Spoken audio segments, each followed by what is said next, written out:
those Levitical laws that took women kind of out of the hustle and bustle of community life during the time of their bleed. See, I used to see those laws as being so like, it seemed harsh and mean. And I'm like, oh, you were making provision for the appointed time. You were carving out in your law space.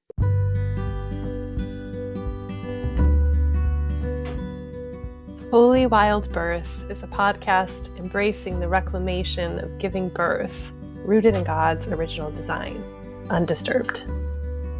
Here, we share homebirth stories highlighting God's presence as the great midwife, as well as conversations about all aspects of a holistic, spirit-led childbearing year.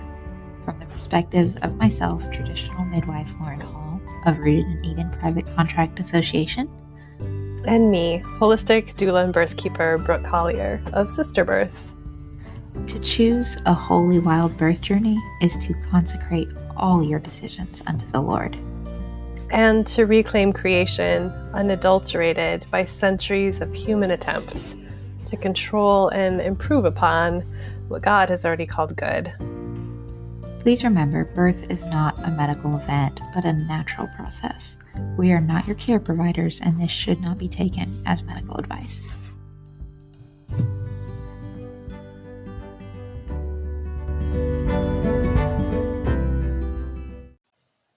Hi, sisters. Welcome to a new episode of Holy Wild Birth, as well as a new season. This is our third season.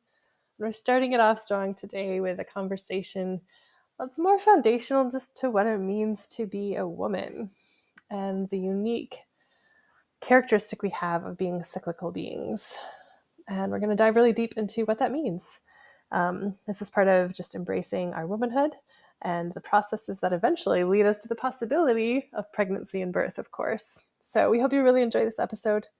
And just a note, if you are listening to this in October 2023, don't forget that we have Hearthmother Journey, raising up the next generation of Holy Wild Birthkeepers, which is our unique and brand new doula and birthkeeper training program, launching on November 1st. So we have enrollment open till October 25th. It's not too late to answer the call and join us in this first cohort.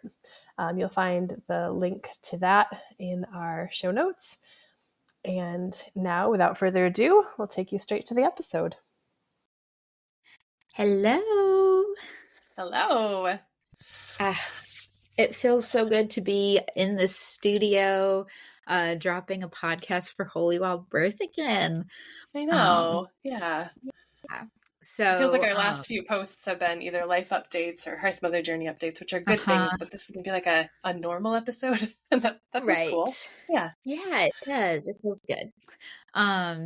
So today we are talking about cyclical living, being a cyclical being as women. And this is a topic that it has just been so fruitful in my life. It has really been a long journey. For me, actually started with like fertility charting and those kinds of things, largely in the beginning of my midwifery education. That was what my preceptor had me learn. So I came in it from this more textbook style. But over the years, and I mean, that was 2011, 2012, something like that. And over the years, I have God has just unpacked and shown me so much from a biblical perspective, so much from, went into the season stuff and then how the secular community talks about that versus the beauty and actually the original design and how I've found that in the word. And what I really want to start out saying is that this is totally one of those subjects, and I think I do it with almost everything, but this is really a subject that for me has been the more you know, the more I realize I know nothing type of topic. So I get a piece of something that feels so revolutionary, and it really shifts and it teaches me something and I grow in it. And then I find another piece that's like, oh, that was kind of right, but it was kind of wrong. Oh, there's something deeper here. And so we're going to bring to you what we have currently, but like, I just want to invite you to like, let this grow, invite the Lord to teach you what is needed for you in your life now and how it can like be a part of the journey. This is a journey. And it's very much, I mean, we're going to be talking about seasons and time and life and all of that. And every year the seasons look a little different. Like there's a pattern, but it's all a little different. And so I think that's part of this. This is not something that can actually be put in a box and really understood and be done. And like, I've got it. This is a journey and it's an enigma and it's beautiful and it's as fascinating as the rest of creation. So, so yeah, I just want to start from that place. Yeah. Like this is an intro, not a be all end all conversation. Yeah. And I feel like I'm still learning. I'm still just kind of going, wow, okay. There's more to this. And, I definitely don't have it all nailed down by any means. And I don't know that we can. Well, and let's be honest, most of us are late to this party because we don't live in a culture that teaches this or acknowledges this in any way, shape, or form. So I'm kind of noticing like a collective, like dawning awareness, I guess, amongst women about like, oh, we're literally not made to function the same as men. And there's really good reasons for that. And maybe if we paid attention to that instead of fighting it, that could be good. So I feel like we're all like, it's a new subject on the collective consciousness level. Right. Yeah, absolutely. Yeah, I think that it does seem to be like dawning, and I'm seeing it in both just the greater world, like the secular world, and just conversations there, but in the church as well. And just, I really think that it dives back into like biblical womanhood. And I think that might be why, because there's so much war over biblical femininity and gender and all of that. And there is, when you see this, you begin to see just a beauty of the design of the masculine and the design of the feminine, from both a like emotional and like, soul state, and like our function and our purpose and all of those things. But then also like, on a physiological, like there's some differences physiologically, and it's just like, I don't know, it's just so interwoven and it's beautiful to me. I saw, like, if you don't know, men cycle on a 24-hour cycle. Like that's what their hormones are doing. Whereas women, we cycle, which is pretty well known that we cycle monthly, right? But it is so much deeper than just what the hormones are doing, and our fertility. It's really about like our entire like energy levels and our functions during the month. And where we have this time of like, where we're really designed for rest and planning during one space of our month, and then really designed to be producing and connecting with people in this like productive harvesting energy, energetic type of place. And then we go back and it's time to recoup and rest and plan out the next month. And men actually have to, I actually, the more I've come into this, the more grace I have for men. Not only have I had understanding for myself and given myself grace to be like, wow, this is just not the time to be productive, and that's okay. But when I rest, I'm so much more productive.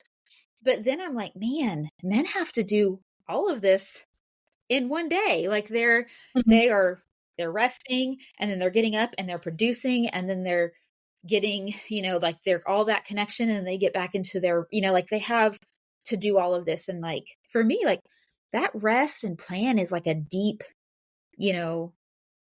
work. Like there's some energy that goes into that introspection. Like this time of our cycle gives us time to like really go deep and really do the inner work and really get introspective and really go into like times of deep intercession with the Lord and like dreaming forward and all of that. And it's like they get like a little bit of hours to do that, and we're getting like this whole like 2-week period, and then we get this like whole 2-week period where we're like super women doing all the things, and again they're like really productive in there, and but I see that I'm doing like hand signals like they can see me.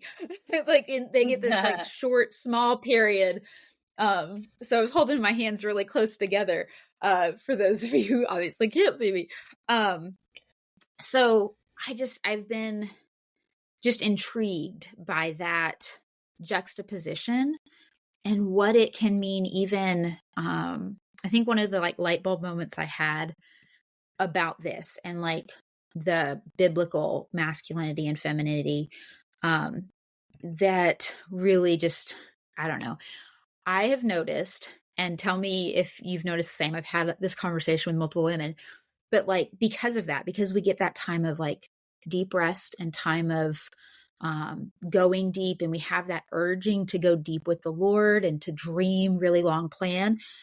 Like, we tend to be the ones that are like, God gives us the like big direction for the family, and like you're ahead of your husband almost. It's like, like you get ahead of them in the timeline, and you're like, okay, but I feel like the Lord's leading us here, and I have this big dream, and you know, we want to go here, and you hear the women like, he just doesn't see it, and he's not hearing it, and trying to get him on board, and there's this like struggle, and they're just in this time of like, Lord, show him too. And you know, I'm like, it's because that we have so much of that deep time, and we're getting that longer period. We're cycling on a month, and the month makes up the year. And we're having this long period where he's really in the day-to-day detail of the 24-hour cycle of like, okay, I can only focus here. I have to be on the now. And so when you bring those together, when you have someone who's focused on the now, and you have someone who's focused on the long term, and you actually bring those to like, the days make up the months make up the years, and you can't have a year without the days. And you can't have, you know, like you can't have either. It's very much that, what's the scripture? A day is at 1,000 years, 1,000 years is at a day. I know that's out of context necessarily, but I just think of the, like, they interconnect. You can't have one without the other. You can't have a year without days, and you can't have a day without making up, you know, like you go through the years to get to that. So, I don't know. It just feels like such a beautiful, oh, this is how we complement one another. So that's good. Yeah. Yeah, that's a great insight. I've definitely noticed that dynamic in my own marriage, and hear other women talking about it as well. I don't know that I had connected it to that being attributed, at least in part, to our differences in how we cycle. But that's a really keen insight. Right. Yeah. It makes me think of, you know, Genesis 1, 14 through 19. God said, let there be light in the expanse of the heavens to separate the day from the night, right? And let them be for signs and for seasons and for days and years. Let them be light in the expanse of the heavens to give light upon the year. And it was so. And God made two greater lights, the greater light to rule the day, the lesser light to rule the night, and the stars.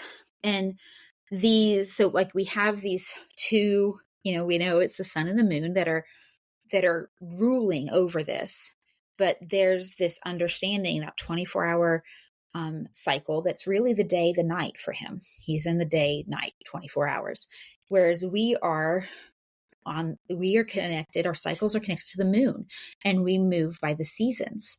We move in that monthly and that yearly picture. And I love this word here, for seasons, let them be for signs and seasons and days and years. That word for seasons is defined as appointed time, place, or meeting.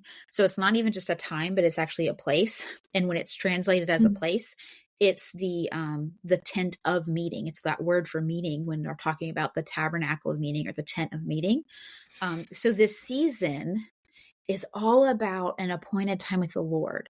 Like this phase of the year, this phase of your month, it's like, this is what is guiding us to say, this is what is appointed time for me to do with the Lord. This is when I'm going to meet with him, because we're the tabernacle now, right? Like where he resides with us. And he has set a beautiful analogy within our bodies, even in our physiology, to say, this is when I want you to meet with me. And this is what we're going to do when we meet together, and that, like, he set up the Hebraic calendar, again, with the moon starts their month. The moon is how they decide, like how he designed, like, okay, the first month of the 14th day of the first month, of the, what is it? The full moon is when you'll have Passover, and, on and on throughout the feast. They're designed around the different, where the phase of the moon is. And, it's just very enlightening and encouraging to me to see him say, okay, the moon is guiding this part of when you meet with me. It's just really like, to think, when I'm like, wow, what an honor that I'm cycling with the moon and getting to have that kind of long view of, like, okay, I am, at the beginning of the month, I'm going to rest and I'm going to plan, and I'm going to be with him, and I'm going to ask him what he wants for this month. And I'm going to really honor that this is a time. It takes it away from like the self-indulgent self-care. I'm just going to do whatever I want and rot in bed kind of thing. It's like, this is my appointed time with him to like dive into the word and ask him, what are we doing this month? What do you want for my family and for where we're going, and what I'm to do with my time? And when you do that, then it's all of a sudden like, man, you know what to put your hand to when you get into the producing and connecting time. You sure do. And it's just really beautiful. Yeah. I totally geek out on all of it. I know you really do. Excited. I love it. It's rich. It's really good. And I'm the one who's gonna, like, you're up here in the like theological, like brainy part, and I'm here in the like, here, let me tell you experientially. For me, I also notice, I don't know if you notice this too, the appointed time sometimes feels frustrating for me. Like, because it's when, I've heard somebody say that it's when you tend to notice everything that's wrong or not working. That's like the flip side of the deep planning and analysis, is like, it's like your eyes become really open. I will get more critical. I will feel more like, I don't know if shame is quite the right word, but just like, oh my gosh, I can't believe we're living this way. The house is a mess. And like, learning how to convert that energy into like, okay, how do I take that heightened awareness of things that could be better and bring that into this secret place of the Lord, this appointed time of meeting, and transmute that into, Lord, what's your perspective on this? What actions would you have me take?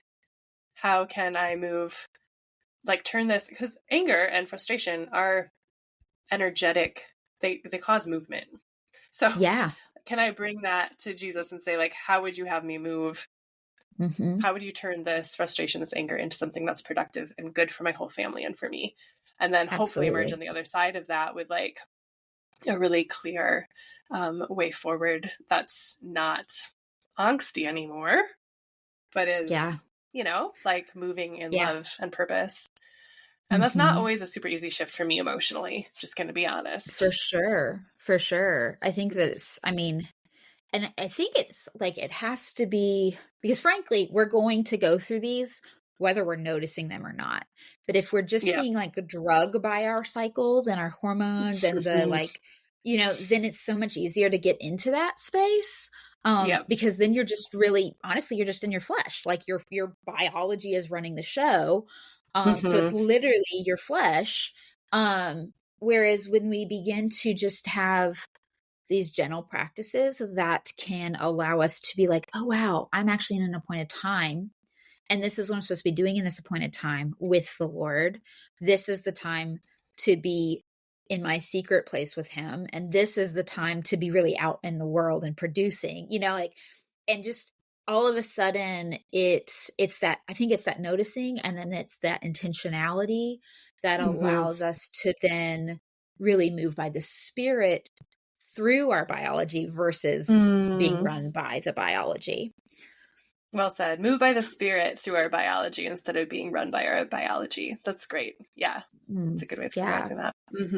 So I guess, how do we do that? What are those intentional practices? Because like I said at the beginning, I really came in it from honestly a very masculine viewpoint. If we think about the linear masculine thought, it's very like A to B to C to D, you know, like it's measuring, it's metrics, it's boundaries, which is beautiful, right? Like we need those things. I have to think about, well, I'll get there in a second. And then the feminine thought is more of the like the flow and the spontaneity and the, you know, even the chaotic in a beautiful way. Like it's just the like this, it's powerful and rushing and moving and that is, it's that more intuitive side. And I picture this very much in what a river looks like. You know, the masculine is the guard rail of the shoreline, right? Like this, and it moves. It's not like straight linear, right? Like they have some spontaneity in them too. And they have, you know, like we're not having to put people in boxes here, but they're the shoreline and women are that rushing water. And if we pair them together, then we don't have the chaotic flooding and overflow, but we also, you know, there's also some general direction and we're like, okay, we can go this way. But then also the water smooths down the edges of the shore and, you know, and sometimes moves them slowly over time. And moves them over, you know, and is like, okay, this is a little too hard edged. This is a little, we need to, you know, and so we support one another in this way. And so I always, when I think about the masculine and the feminine and the way we are truly, to support each other as equals, but in this complementary place. And just spoiler alert, I am not an egalitarian or a complementarian. It's a wholly different conversation, but I know I'm using words that kind of make you want to pigeonhole me right now. I don't believe in either. Yes. That's a topic for another day. But, yeah, another day. But that's, yeah, like I think that there's some beauty there of the way that we work together as a beautiful team, in our true design. So, yeah. And in the tools we use to navigate our cycles, like having the more masculine tools. Like, I think what you were referring to when you said that's where you came into it from was probably charting. Is that what you're meaning? Like charting, for sure. I learned charting your cervical mucus and your temperature and cervical mucus, how to evaluate all that. Cervical position, you know, like, yeah, which is super interesting. You can totally nerd out about that. And I mean, the first time I learned about that, I was like, why did nobody tell me this? Like when I was a teenager. Like, seriously, why was that not part of sex ed? So enlightening. Right. Yeah. And it should be. Yeah. It should be. It absolutely is. And I totally nerded out. I love it. It's something I'm going to, you know, I will teach my girls and they already know a little bit as they're coming in. I don't have any girls cycling yet, but I have one that's just on the verge, you know. But yeah, like totally they understand that I chart and take my temp and all of that, but it is very much metrics and you know, it's a vital sign. And you know, I appreciate vital signs. Like I appreciate that I can get my blood pressure and my blood glucose and my temperature and when I need them to direct and make some decisions about something. But that's really what it's for, is to help you. Maybe it's to make decisions around your fertility. Maybe it's to make decisions around your hormone health and you're actually getting some clinical insight from those charts, which a lot of people don't realize they can do. But you can find, instead of doing blood work all the time, you can actually just look at a couple months of your charts and find out if you're low on progesterone or, you know, all of those things. So like, there's some real value in that. But what I have found is that it also can be really overwhelming to enter through that gate because we're not men. And so unless you already have like a woman that's just really into the numbers and really in a nerded out type of viewpoint, it can be super overwhelming. And it's just like, that's a lot. I don't understand what you're looking at. There's all these dots on this chart and lines and what, and it's like another thing on the to-do list. I have to take my temp and I have to have this chart and write stuff on it. And yeah. And so it just became this difficult thing to really get into until you actually get into the practice. Honestly, the practice is like 2-3 minutes a day, but it's a lot of work to understand it. And it feels like you said, just something added to my mental load. And I'm trying to release my mental load by doing it. So it's just a kind of a really, for women, kind of a backwards way of coming in at it. But we live in a very masculine, thought-driven society. When we talk about productivity or how to understand something or how to study something, that's how we do it. So we had this conversation a while back on how you came into really understanding the cycle syncing through teas. And I loved that. And this is when I had that revelation of like, oh, that's why it's so hard. So I'd love to hear your experience on coming into this practice. Yeah. Well, I mean, I first also started with the charting and enjoyed that and found value in that. I did. Yeah. I was doing that for actually my whole marriage. And that's right, how we avoided pregnancy. I think that's how we got pregnant. But then it was before I conceived our last baby, Gilbert.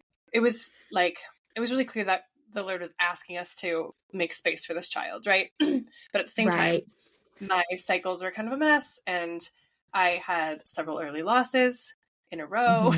And then in that place of kind of like pain and searching, like, okay, Lord, you're asking me to be open to this, but I don't really know what's going on with my body.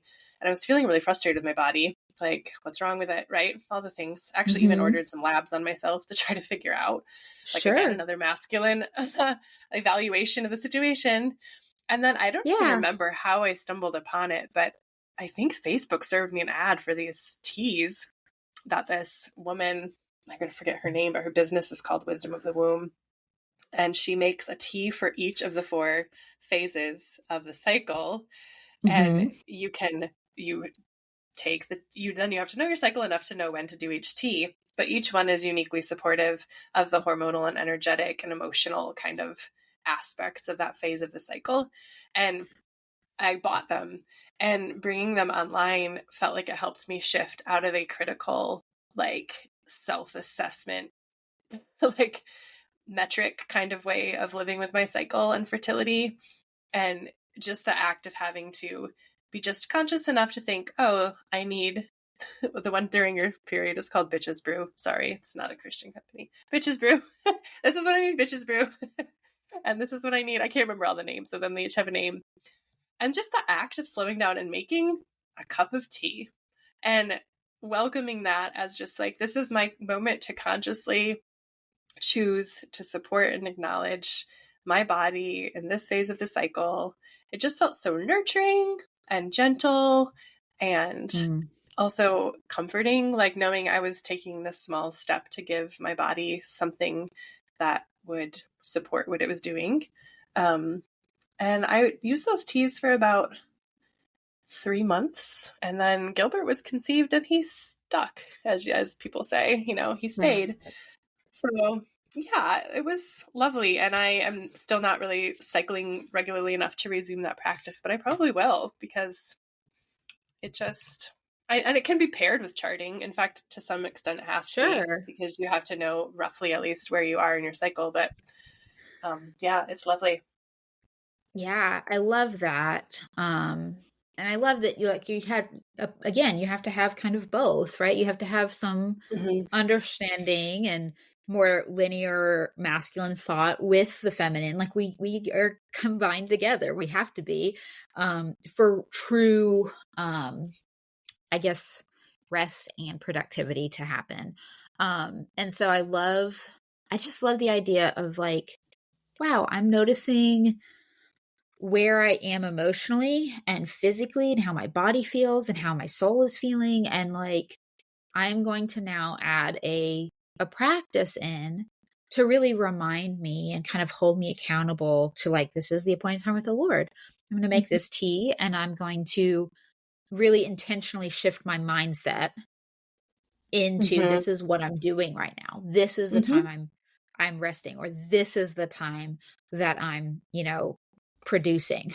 And just these two kind of beautiful spaces. And something that another practice that you can do is just like the journaling and like paying attention to the mood in which you're journaling out. Like, oh wow, I feel really, it's just that noticing yourself. Like, how do you feel? And how does your body feel? And Because I find when we're not really aligning with those inner seasons, if you will, then we get into overwhelm, or, we're exhausted. Yeah. And We're burnout. exhausted because we're trying to produce when we're called to be resting. Mm-hmm. We're missing out on that Sabbath that he's given us. Whereas, or you're, trying to, just that honestly, I think that's really more of it, is the productivity during the time of rest. And then when you are produced, you're supposed to be producing, and you have kind of some energy and clear mind to do it. You also feel drained because you didn't rest before. Mm-hmm. So then like your whole month actually isn't productive, and you're actually not rested, and like neither one is being done well. So you're like, I'm not getting to even produce to the level that I expect of myself. And so then I'm feeling down about myself and calling myself a failure. And I'm tired and I'm burnt out, and and it's just like, how much of adrenal fatigue and how much of just mom guilt and overwhelm could be resolved if we would start to look at these months and in a way of like, again, just moving through the spirit and coming into alignment, making our flesh come into alignment, our biology come into alignment with what he has for us in that time. That reminds me suddenly of something I read recently about some experiment they did have you read this? The adrenaline they gave to redwood trees or something to keep them from going into hibernation. Oh, wait, like yes, to I think try to cut so. that process short. And then what happened was basically the trees started dying. Like they had to hibernate in order to produce. You can't just hyper-produce constantly. I thought that was a really interesting experiment. It's such that is how he designed, honestly, the seasons. That's the purpose of seasons, right? Is exactly. When you look at the fall and the winter, you have the fall that's the covering, and all of the leaves are coming down to cover the ground, to let the soil then be nourished by what decomposes. What was no longer needed is falling off and dying, which we need. We need a cycle of life and death, and that's what our seasons show us. And so you have all of this that's dying and decaying, and then fertilizing the soil in the winter as everything is dead and resting. Then comes spring, it's now fertilized and ready and uncovered, and like what can peek through is all of this brilliant, beautiful color, and it's bustling with life. And then it does it again over and over and over. And then even we go through, from a biblical standpoint, it's every 7 years that we're supposed to call for an complete rest for the land. And it's like, we were made from the dust. He picked it up. He created all of what we need in creation. And then he picked it up and he spoke that into existence, but he picked it up and breathed in it, his life, to make us. And so I'm just like, of course we would have analogy of creation in our bodies. Like, of course we would, and then we think about from the masculine and the feminine, of course we would have something a little different. That's so much the same. We're so much the same in many, many ways. We're, both equal human beings with this, image bearers of God that have, calling to be his ambassadors in this earth. But there is something he took out of men and he put into to make us, which means there's a piece of creation that's not in men anymore. Like they got pulled out to create woman. And we know that it's the calling of, like, we get to bear life. There's this bearing of life that comes through our womb. And there's this timekeeper that is our womb.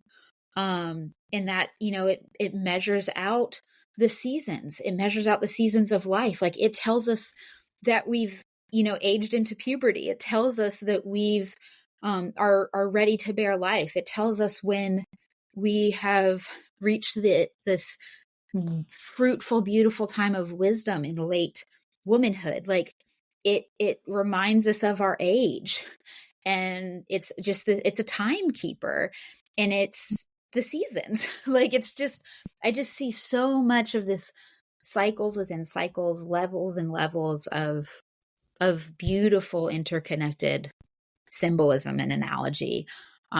He's just so intricate. That's why I'm like, we can't know it all, because it's just every time I look into it, I see something more. So yeah, completely nerd out on all of it. It's awesome. It's like another one of those areas for me, like as is birth and like development of fetuses, like where the more you look at it, you're like, God is amazing. Like the intricacy and the creativity of the design is just incredible. Yeah. So it really is. You know, I, not too long ago, I learned that biblically there's only 2 seasons, not 4. That in Israel they had 2 seasons, and in the biblical narrative, we have, you know, it says in Genesis 8:22, while the earth remains, seed time and harvest, cold and heat, summer and winter, day and night shall not cease. And throughout the word, as you look, it only ever talks about summer and winter. There's, I think, 1 or 2 places that a spring and an autumn are mentioned, but it's like, because of our English translation, how, you know, it's, I don't, forgive me because I don't remember exactly what it ends up actually meaning, but like there's this, it's like the rain and the sun. It's the, these 2, there's always 2 seasons mentioned. And even in Ecclesiastes, we see, what is it? Ecclesiastes 3, there is an occasion for everything, a time for every activity under heaven, a time to give birth and a time to die, a time to plant, a time to uproot, a time to kill, a time to heal, tear down, build, weep, laugh, mourn, dance. Like it's all in, and you know, it keeps going, but like there's 2, it's always 2. And that, you know, again, it reminds me of the masculine and the feminine. It reminds me of the day, the night, the signs and seasons, you know, like it's always pairs. And that's just really intriguing to me, especially when you see, you know, we have this kind of 4 seasons thought, but it's just made me go, is there just 2 seasons? Which then reminds me of the, like the follicular phase and the luteal phase. But then we know that there's 7 feasts throughout the biblical that help them move through their calendar year. And there's 2 people I know of that have kind of really done some work here. And even then it's like, I look at it and I'm like, man, I think some of this is right. And I think there's some missing pieces. And this is one of those things that I keep just digging up and like going, wow, this is enlightening. Wow, there's still something to dig here. But it's Keisha Gallagher. She's Grace and Torah, and Zolo Levitt. I think it's A Child is Born is his book. And there's a cool YouTube video. But they both have talked about finding the feasts. Zolo Levitt talks about finding the feast in the development of a baby, from literally ovulation all the way through birth, and how there's a point of development that the baby hits that is aligned with the purpose of a feast. And there's this like beautiful symbolism. And then Keisha Gallagher has kind of done the same thing with the cycle, and has pinpointed some of this kind of cycle syncing and where we are, and what our body is doing, and all of that with the feasts in the cycle. And so I keep there. Now there were some things in both. Well, they don't actually line up in the sense of like, Zolo looks at it as Passover being ovulation, whereas Keisha has the new moon. Passover would be the full moon. Keisha has the ovulation happening at the new moon. But even when she says it, she says, you know, not everyone does. Like, you might ovulate at the full moon, you might ovulate at the quarter moon. And actually, before we were starting this, because I kept going, it feels like a discrepancy. It feels like something I need to fix, you know, and need to understand. And I heard the Lord just really sweet me, like, since when can you like really know exactly what the season's going to do? You know, like, you know, we're all so different. And like your winter up in the northern state is so much different than the winter in the southern states, right? And they kind of start somewhat differently. Like it gets a whole lot colder way sooner and longer, like, and it's just this understanding for me. It gave me a lot of freedom to, instead of trying to like pigeonhole and say even that, oh, if you're not ovulating at this point, that you're broken, or, that you need to have some kind of hormonal fixing, or like, right. maybe it's just your seasons and this is just where your season is. And that's okay. This is the appointed time he has for you, this at this point. And just this giving me some grace, and like to hold it a little bit more openly, instead of trying to like nail down, because who can really understand creation? And the whole point of trying to understand creation is to understand him, not actually, like, yes, it's to understand creation, but it's to understand the creator. And so I'm just trying to like actually look at it from that viewpoint now, since he's given me that little nugget of like, oh, okay, there's so much grace here to not try to nail it down, and not be like, oh, I must be wrong or off, or my body is broken because I'm not ovulating at this point or this point. But just another invitation to be like, okay, where am I at? Which then goes back to the practices. Can you journal? Can you pay attention? Can you ask him? Can you, figure out where your body is right now and what it's doing, so that you can then come into alignment with it. And not be wrong that it's, because honestly, we're not all, when you get a group of women together in a same geographical location, like they're all living in the house, they do tend to cycle together, which really makes me think, well, of course they would be, because they're living in community, which means God's going to align their appointed times with them, because he wants us to be in community. Right. But like, being far away, there might be something going on in your geographic location that God's doing something different for you than he is for me right now. And there's a big collective, but there's the individual relationship. And like, so of course you would cycle seasonally differently than someone, somewhere else. Maybe, so anyways, it's intriguing. Again, it feels like one of those, I don't know, but I know, like I'm knowing a little bit more. So I realize I don't know anything now. But it's just a cool revelation for me to be playing with and asking him about. Definitely. That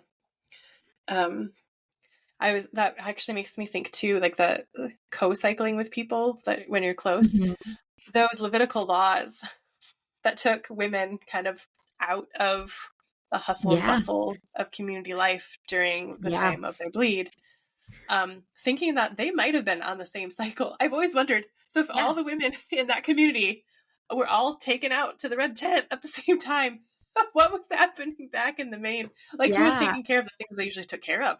Like, because they would go away. Like, what was happening with the children? Who was taking care of them? Who was preparing the meals? You wonder. Right. But I also now have come to see, I used to see those laws as being so like, it seemed harsh and mean. And I'm like, oh, you were making provision for the appointed time. You were carving out in your law space. Like, now I'm like, can we have a period hotel? Like, I would love to have a period hotel where we could go check in when we're bleeding and go deep and rest. And he was essentially giving that to them. Like, that's basically what was happening there. That's exactly what was happening there. Because if we look at it from, again, that like masculine, we're called to produce every day. We're called to, do all the things, and it's all on us to keep the house running. And it's all on us to like, we have to care for everything every day, instead of this like 2 seasons of rest, plan, product, connect. Then what it looks like is a disadvantage. Oh, so I have to keep up everything and also be cut out for a couple days, and I have to bleed, and I have to, it looks like, well, no. What I'm saying is you don't have to do that. I'm giving you grace to stop and to rest and to really come away so that you can be refilled and meet with me. And actually, I do think that they were likely cycling together, because there is what we have Rosh Kadash, and I am not Hebrew. I study a lot of Hebrew, but I can't speak it, so I probably is saying it correctly, incorrectly. But it is the start of the month. So at the new moon, which actually even then was kind of cool. Like we think of the new moon as like it's completely black. The new moon to them was at the very first sliver. So like we'd be like the day after what we would say the new moon, like the next day. But the new moon was when they could first see the light. And they're like, here's the light again. We're starting our next month. So there's the new moon was the marker for Rosh Hashanah, which was called the woman's holiday. It was considered like everyone was called to rest. It was like a Sabbath. They're supposed to be resting, but especially the women were really called from rest of any kind of heavy labor on that day. And it set them into this place of like, this is when we're coming in to say, Lord, what are we doing this month? This is the head of the month. You're going to guide us. And so there was, if you start thinking about, okay, they were bleeding at the new moon and ovulating at the full moon. If they were bleeding at the new moon, they were actually being called to rest while they're bleeding, which then would fit with the law that they were to step away and be separate from their husbands in that time period because they were bleeding, which is another really cool thing I learned recently, just kind of in a sex conversation of like times of intimacy and things. There was literal, they were called to not just not have intimacy, but they weren't any physical intimacy. They weren't to touch. They weren't to sleep near each other. And there's a lot of this, like the red tent and going away and all that. But like, there was a time of like, hey, you're not feeling like your body doesn't feel up to doing this. And that's okay. And called to command. But I recently learned that, there's actually some physical detriment to having intimacy, the sex during your menses. Like it's been connected to endometriosis, and it's been connected to fascinating, even like cancers and things.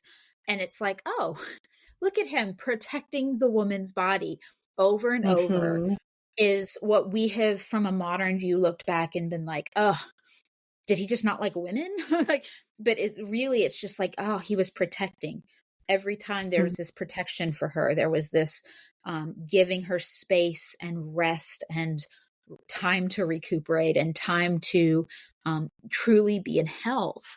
And we've lost that. And of course, the enemy would try and turn it around to make us like dirty and unclean, like the whole unclean thing. Oh, you're bleeding, you're unclean. That just meant common. That meant not able to enter the holy place because of the bleed, because it represented death. They had such a reverence for life that the losing of our uterine lining meant that there was not life in our womb. And so it was this representation of death, and death can't touch him. So it wasn't you're dirty. It was clean was holy versus common, the everyday. And men had periods of being common, unclean, too, anytime there was an emission of semen, they were considered, for the same reasons. There's this life picture there, a life and death picture. So it wasn't like, oh, women are just unclean. Men were unclean just as often, that there was these times. And so it wasn't clean, dirty, like we think of when we hear the word, but truly like holy and the magnitude of God. And really, I think it offers us perspective to have fear of the Lord, that like, wow, I am not holy. like and that, like, of course that comes against the modern thought. But it's like, wow, there are times of my life that he washes me and he makes me holy because of who he is, his righteousness, not mine. But there is literally part of our flesh and biology that is not holy. It's just common, and it's every day. It doesn't make it bad. It just is. but he's so far past common that that couldn't be associated when this is Old Testament, when that veil was still up, when there was not something to protect us from coming into, because it was really protection. Is really what it is. Again, him protecting us from being harmed by entering such a holy place when we were so common and we didn't have the righteousness of Christ to cover us. So anyways. Yeah. It's so beautiful. Another thing I get excited about. And, you know, I think Christians often will say things, well, the old covenant is gone and we can completely ignore it. It's almost completely irrelevant because Jesus. And like, I'm like, yes and no, because yes, like we're freed from like the condemnation and the punishment and the sacrifice that come along with that old law. And yet there's still so much wisdom in that old law that we can absolutely borrow from and implement in our lives today that honestly, even in, I think, more ancient branches of the Christian church, we still see remnants of that, where we don't really see it in like modern evangelicalism, but like even, and like thinking about Catholicism's approach to family planning and abstinence and, you know, like those are remnants of honoring some of the rhythms that were set up in Old Testament guidelines. Or the Orthodox Church doesn't, they preserve the postpartum rest. And to not come, you don't go to church. Go to church for 40 days. And that's, you know, in the Levitical law was 40 days for, if you gave birth to a male and 80 for a woman and, or for a girl, if you gave birth to a girl, it was 80 days of rest. And again, there ends up being some interesting scientific stuff that we can see of, when you actually give birth to a girl, it takes more out of your physiology. It takes a bigger hit on your immune system. And, you know, and some people will talk about like, well, you're also giving birth to the second generation because you've carried your grandchildren within her womb, the baby's womb. And so, you know, is it a double rest for that? There's a lot of really cool thought and, you know, rabbit trails to go down for that. But, there's a lot of great tradition that I think the modern thought has perverted because we're trying to understand it without throwing some babies out with some bathwater, really. I think, absolutely. you know, So I think it's interesting we can still choose to kind of reclaim some of these things in gentle modified forms, whether or not the church community we're a part of is doing that. And so they're good conversations to have in your marriage and your family. And I know like Lauren, you and Brandon have really worked out. It seems like a really good way of expressing that you're agreed upon. That's something that I would like to do more of with Tim. There are conversations and there's some practicalities to work around, of course, like to let a mom fully out of the fray for a few days while she's bleeding is not a tiny thing to arrange. No, for most of us whose husbands are working outside the home. And so how do you work that in, you know? And we could probably have a whole nother episode about the practicalities. So maybe we won't do that today, but just things to think about. Yeah. And it definitely has been easier for us because we both are at home parents. You know, I work from home and he does small things outside the home, but is largely here. And so, especially because our life was 4 years on the road. So like we've been in home parent. And so that really coming into this was that season for us. And I think it started with like honoring the postpartum rest and then recognizing how similar the menses is like a mini postpartum and just that whole path. And I'm really setting up my daughters and sons, honestly, for their perspective for their wives in the future. Like we have a rule in the house that like when someone bleeding doesn't do chores. Like, you know, if a woman is bleeding, she's not to be going through her chore list. And so we just have that honor. But then that also makes me honor his rest time differently because he only gets a little rest every day. Whereas I'm asking for a deep rest for a couple days. He's getting these like moments of time in his day that he needs that rest, replan, recharge Sure. So you can space. give him that with And more grace. I give him more grace for his like little periods every day that I feel like a lot of women get very frustrated about, you know. They're like, oh, you've been at work all day and I've been here, da da da da, and why do you need rest? I'm like, wow, if I recognize that I need a longer stretch of rest to really feel revived, I have to recognize that he gets that every day in a little bit, and he's only going to get to even go deep. So if I'm praying for him to get like wisdom for our like long haul, then I keep going, oh God, you won't show him my 20-year plan that you keep giving me. And yet then I'm mad that he wants to like take an hour or two to like veg out. Like I'm in competition with what I'm actually praying for. So anyways, again, it's a balance. That's a word. It's good. Yeah. Yeah. So yeah, there's a little tidbit there, but I think it's definitely one that you have to work out in your family. What's going on, and yeah.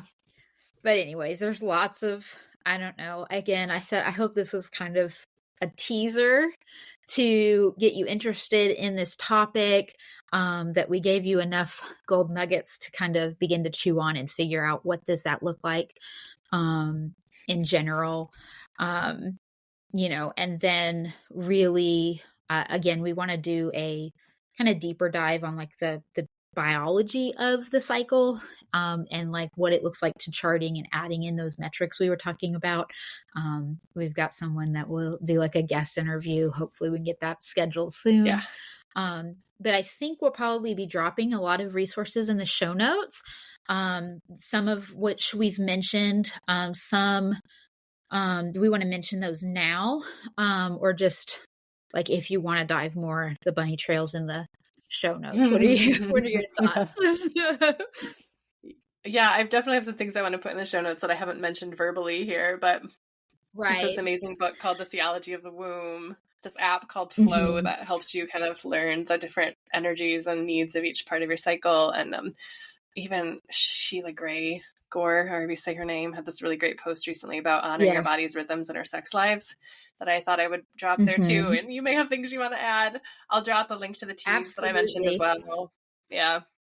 Awesome. And those books you mentioned. Keisha, there's some she has some stuff, Keisha and Zola, both have, I'll drop those. And then there's another amazing book that I actually loved. I did love Theology of the Womb. There were some things that I was kind of like, maybe, I don't know. Sure. Yeah. But A Brief Theology of Periods. Yes, really, by Rachel Jones. It was a short book. I think I listened to it, it was an Audible, and it was like 3 hours, like real short, but so rich.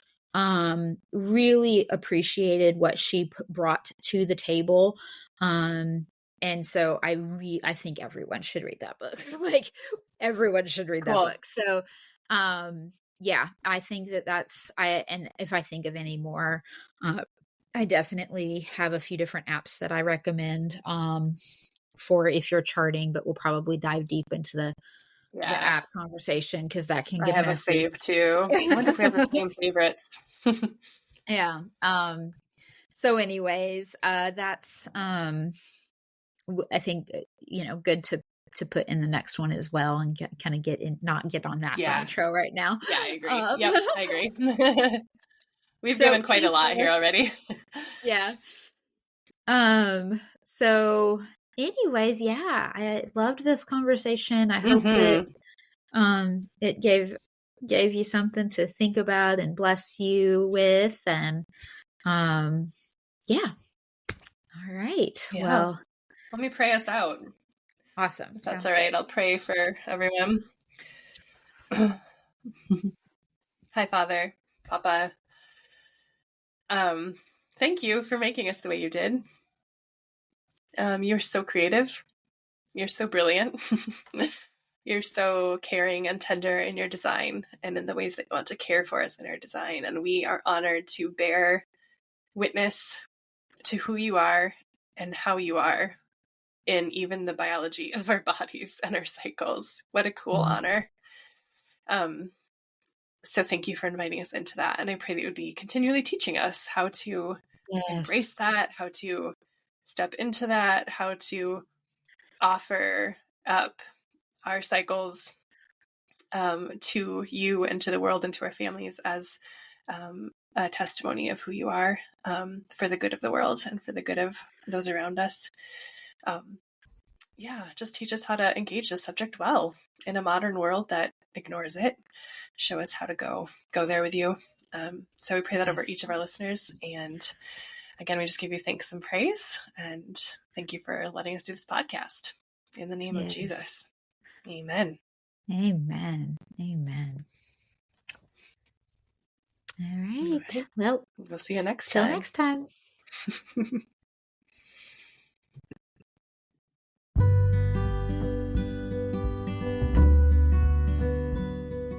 Thank you so much for tuning in to this week's episode of Holy Wild Birth. We hope that you were genuinely encouraged, inspired, and challenged by what you heard today. If you're loving what you hear, please make sure that you share it. Leave reviews. That helps other mamas find this content as well. And don't forget to read the show notes, okay? Because that's where you can find our email address if you want to reach out to us and start a conversation. It's also where you'll find free offerings as well as invitations to work with me and or Lauren. We can't wait to get to know you. See you next week.